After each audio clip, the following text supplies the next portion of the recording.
Iran நடத்திய தாக்குதலால் பீதியில் இஸ்ரேலியர்கள். காசாவில் 6 மாதத்திற்கு பிறகு அமைதியாக உறங்கிய மக்கள். 6 மாத கால போருக்கு இடையே முதல் முறையாக அமைதியான இரவை கழித்துள்ளனர் காசா மக்கள். அதே நேரம் இஸ்ரேலியர்கள் தூக்கமில்லாத இரவை கழித்துள்ளதாக நியூயார்க் டைம்ஸ் செய்தி வெளியிட்டுள்ளது. சனிக்கிழமை இரவு ஈரான் நடத்திய வான்வழி தாக்குதலின் போது இஸ்ரேல் போர் விமானங்களின் சத்தம் காசாவில் இருந்து மறைந்து விட்டதாக நியூயார்க் டைம்ஸ் கூறுகிறது. 6 மாத கால சலசலப்புகள் வெடிச்சத்தங்களுக்கு இடையே காசா மக்கள் அமைதியான இரவை கழித்ததாக காசாவைச் சேர்ந்த சமூக ஆர்வலர் யூசுப் மேமா தனது இன்ஸ்டாகிராமில் தெரிவித்துள்ளார்.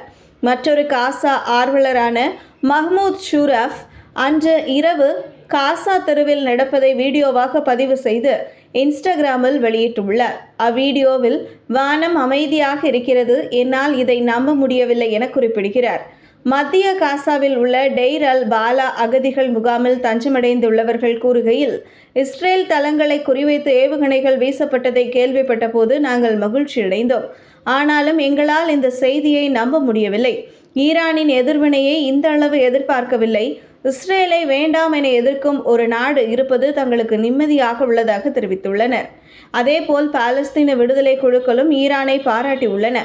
மேலும் இஸ்ரேலை பாதுகாப்பதற்காக ஈரானுக்கு எதிராக எடுக்கப்படும் அனைத்து நடவடிக்கைகளையும் எதிர்ப்பதாக அறிவித்துள்ளன.